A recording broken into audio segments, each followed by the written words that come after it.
Thank you very much, sir, for your time. So what we know at this point is that the Nkwanta Senior High School should be open by the 10th of this month, which is next week. We'll be monitoring and we'll bring you the update as and when we have it. Now, as we inch closer to Christmas each day, Ghana's roads are once again proving to be unsafe for users. A number of accidents have been recorded on our roads lately, claiming innocent, precious lives. Whilst human error has been blamed for this growing bloodshed on our roads, some have also been blamed on defect or incomplete construction.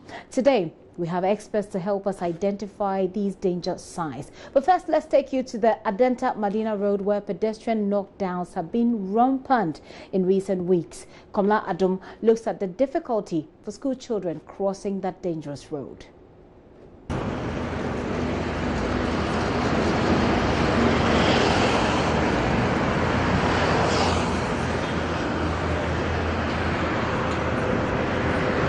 This is one of the most dangerous journeys you'd have to undertake if you want to cross over from one side of the road to the other. And for many of the people who are unlucky, they lose their lives in the process. We are told that at least 180 people have so far lost their lives through knockdowns on this stretch. I've been standing here for over 10 minutes and I have observed the struggles these individuals would have to go through just to move from one side of the road to the other because of this footbridge, which has been stalled for almost 6 years. I've been speaking to some heads of schools that are dotted along this stretch.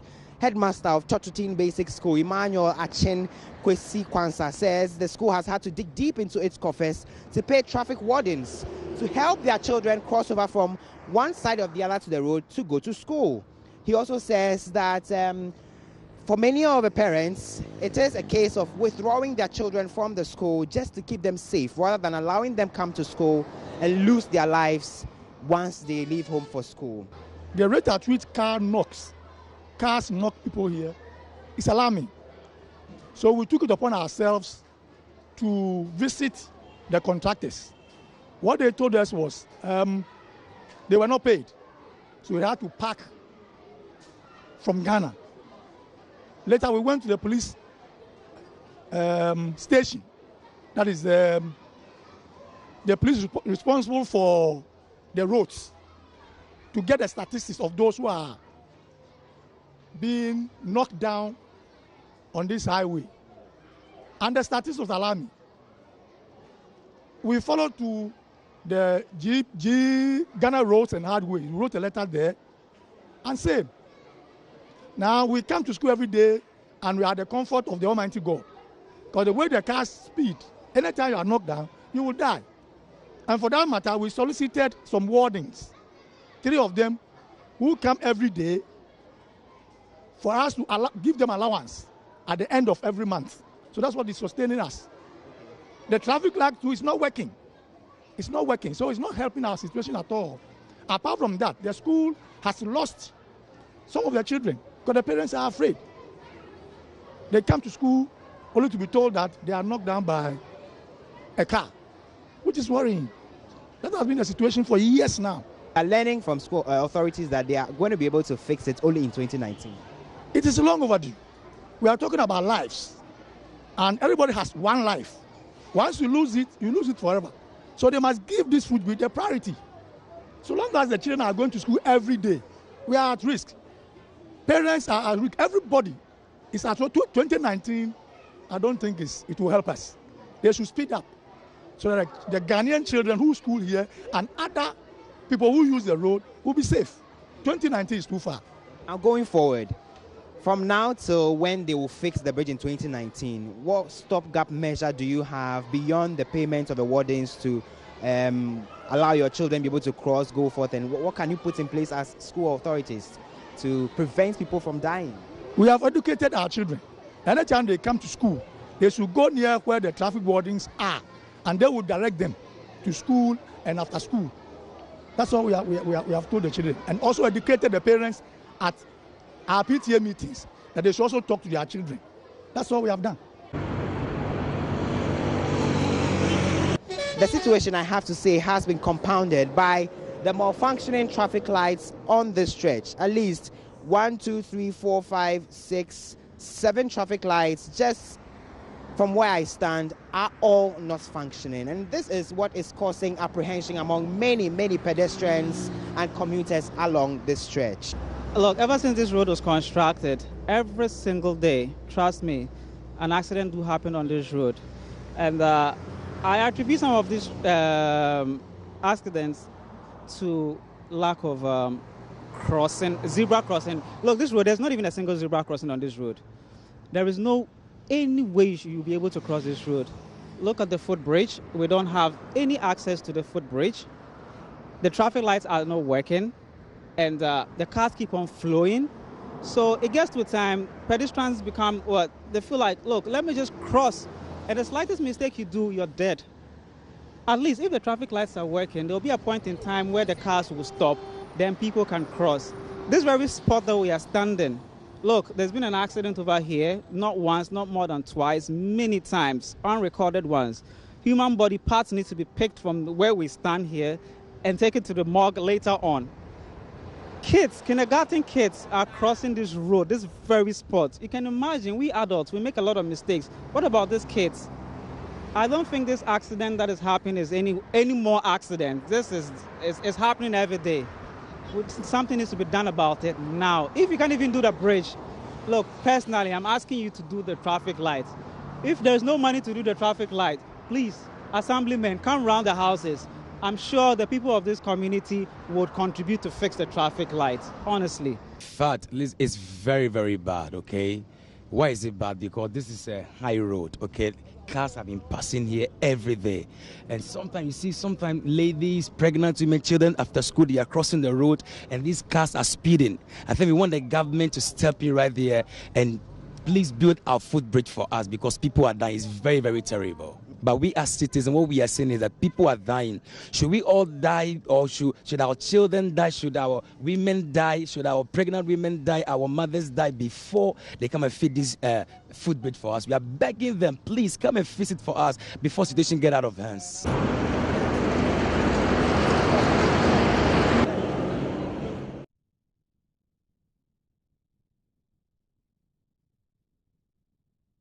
Komla Adom with that report from the Madina Adenta Road. Well, just yesterday, there was a pedestrian knockdown. Daniel Dazi was there just 2.5 hours after that incident. Nearly 200 people have died trying to cross the Madina Adenta highway. The last 2 pedestrians who were knocked down on this stretch of road were knocked down some 2 hours, 35 minutes ago. Here, one of the junctions is available for pedestrians to use. This is one of 6 footbridges which could significantly reduce this number by providing an alternative way for residents of the area to cross the streets safely away from the speeding traffic below. But as you can see, these bridges are far from complete. Residents say they've had enough. Here's Assembly Member for West Adenta, Rashid Osebonsu. I'll be honest with you, it's terrible. We are afraid, we are scared. Why? You just want to use this road to have access to somebody and you are shivering. Why? Because the cars are moving too fast, there are no traffic lights, there are no road markings, and even at night, there are no street lights, you understand? So the rate at which people get hit on this road, it scares everybody. Now our major challenge now is that even when you are hit, and you don't die, other cars will make sure you are kind of stepped upon or smashed. So just as I've been saying, it is about time government come to our aid. The traffic light, the street light, the road markings, something critically has to be done. Because now people at a point in time would have problem engaging in economic activities. Because let's assume you have a shop and you want to sell and your shop is at the other side. You'll be scared to go. And it will also affect you, your livelihood. So the whole of the community is scared. We, the youth in particular, are worried because we've lost more of our members. I don't know if you are aware, just about an hour and a half ago, a kid coming from this school, Totutin, was knocked down. The Director of Bridges at the Ministry for Roads and Highways told us on the Super Morning Show on Joy FM this morning that these 6 footbridges will be completed by end 2019. We are using the fastest route possible in the procurement process. So we are going for the sole sourcing method. And this would have to go to the PPA for approval, and that is not in our control. We expect that by the end of this month, all that would be behind us, and we'll have a contractor to move to site. We expect all the 6 bridges to be completed by end of next year. But at various stages of this period, we would have some completed. So we are not going to wait till the end of next year to have all 6. Within 6 months, we could have the first one, but we expect that by the end of the year, we should have all 6 bridges. Residents like Michael Ni Amate are incensed. Michael has lost 3 of his close friends because of the absence of these bridges. Should we keep on dying to 2019? That's what I want to know. Should we keep on dying? Just a few minutes ago, a child is being hit right here. Yesterday, Joy FM was at Bingo to interview, just yesterday, as you can see. And even a day before, the Friday, the assemblyman had an interview. Just that night was the night that we lost Atta. And just yesterday, Joy FM was at Bingo spot to interview us at Adenta. And then just this afternoon, we could hear. Just look at this. Just look at, whilst this thing is supposed to be constructed for them to cross over. Just look. Because we wake up every morning to hear death. I wish one day we could wake up in the morning and hear that the road signs are being fixed, the traffic light is on, the road marks are in, the reflectors are working. But no, we only wake up to hear death. I was knocked down here 2016. I went to see my boss over there and I was coming back. Light was not working over here. The traffic light was not working. So upon looking at the highway, what a car is coming, there was no car coming. And then I decided to cross the road. Just to finish the way, I didn't see anything. A car knocked me down.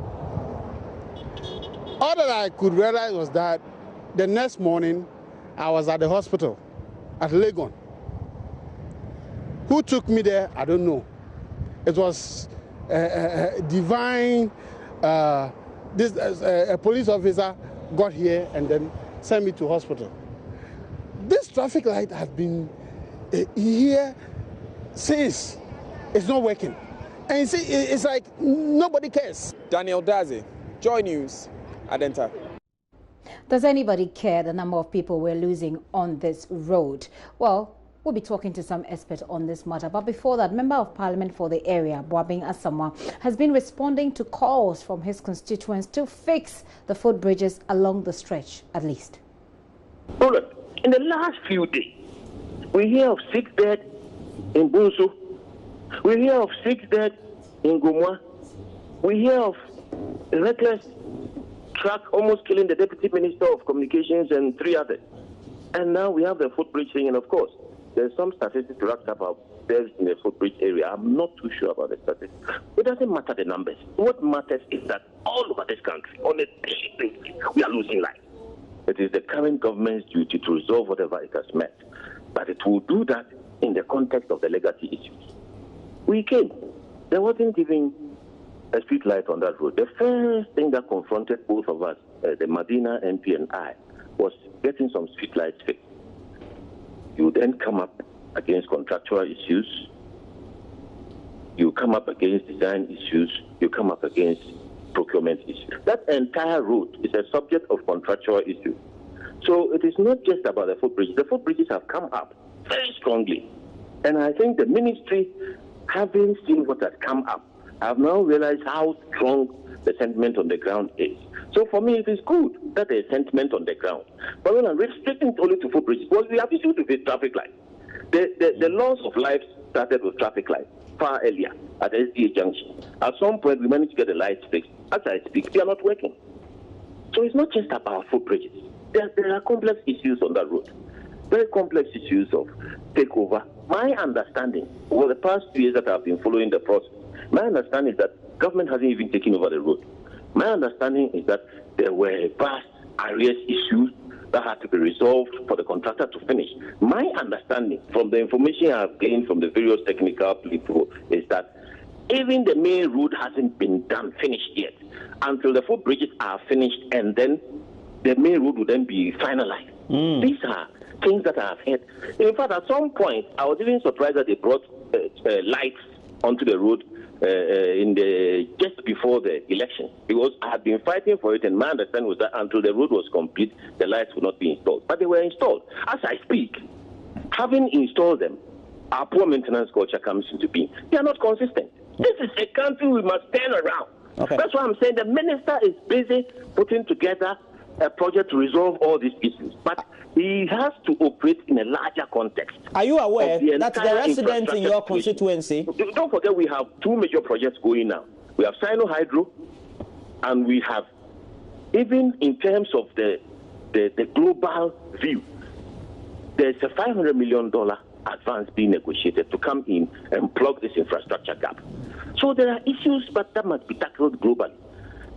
I have asked the minister to do his utmost to try and prioritize the key issues on this road, so that we don't solve one problem and then lead to another. That's MP talk. It took you 2 years to get the traffic light. That's MP talk. Yes, there are two issues. In fact, there are three issues. One is the traffic light, two is the footbridges, and three is the actual completion and handover. And I think the government ought not to be afraid of any such thing. The government will be vested with the necessary urgency and all that, even given the current situation, the deaths and all that. It's not something that's palatable to politicians. It's not something palatable to the politician. Well, for the people who use the roads, they are dying. That is a member of parliament for Adenta. But Adenta is not the only place facing this problem. Well, you heard the accident in Kaswa. You've also heard from Gomwampota. 7 persons died. A 3-year-old boy is in critical condition after suffering multiple head injuries. Well, those may have happened days ago. But as we speak, police in the western region are dealing with a fatal accident at Abuaze on the Agunang-Kwanta Takrady Road. Natalia Kwanza is there for us. Let's get to her and find out what's happening. Ina, how did this happen? Do we know?